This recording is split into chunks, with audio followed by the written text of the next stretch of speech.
All right, so the word of the Lord came to me. Hear the word of the Lord. Um,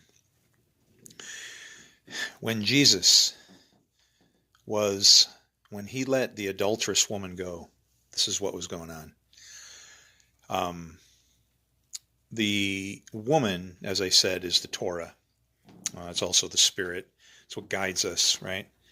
Um, the point of that, of what Jesus did there, was to say that even the sins of the adulterous woman will be vindicated.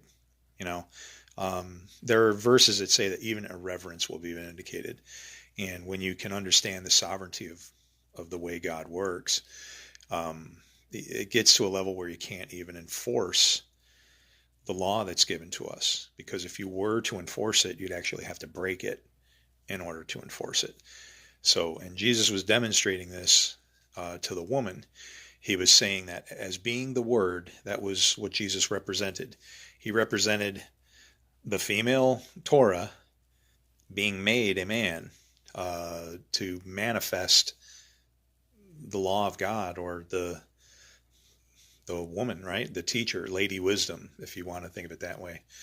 But when he manifested that, he became the embodiment or the image of God, the form of God, the very likeness of God, because of the way that he followed that law.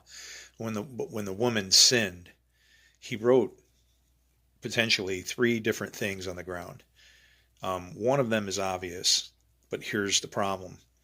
God gave the Ten Commandments, and then the Lord, whom God cannot be a man, as per Numbers 23:19. The Lord can be a man of war, and that's what Jesus said when he came as a sword. So, as far as Jesus being an embodiment or the appearance of our Lord as a man, why not?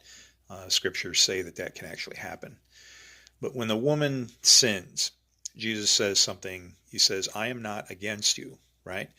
And that's the thing with God's law.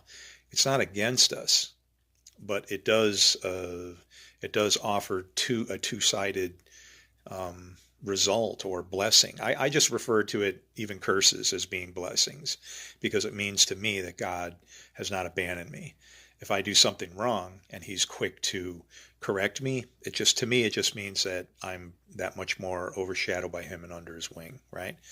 But the two verses that Jesus wrote on the ground, Exodus 21:12 and Leviticus 24:17. How many stones do you have?